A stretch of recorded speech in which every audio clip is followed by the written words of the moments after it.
in the Orrible lot. This week on Burntwolf Airsoft, I'm going to be taking a look at the long-awaited gas blowback M1A1 Thompson by WE. This lovely replica of a classic World War II submachine gun certainly ticks all the right boxes for me in the looks department. Measuring in at 81 centimeters from tip to tail, a lot of attention to detail has gone into this gun, right down to a working oil bottle hatch on the stock, which I think is a rather nice touch.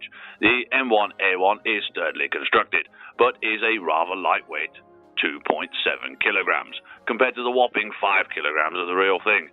The upper receiver and mag are made from metal, and the stock and foregrip are made from plastic, which I think is the only thing that lets this gun down. The wood effect is rather convincing all the same though.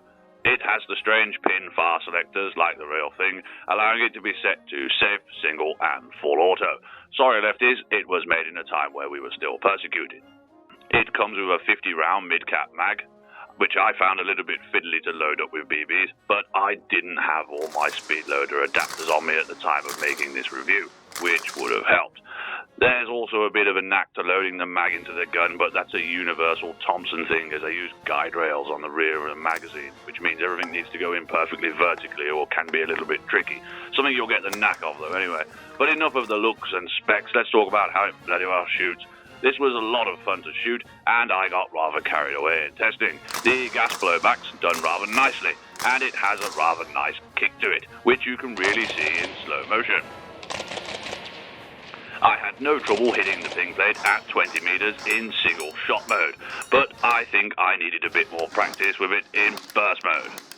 I found it quite refreshing to shoot something which was a bit of a challenge. Unlike the laser-like AEGs, you really have to work with the recoil to get the best out of this riff, but after putting a few mags through it and letting off the trigger a bit, you soon start to get the knack of it.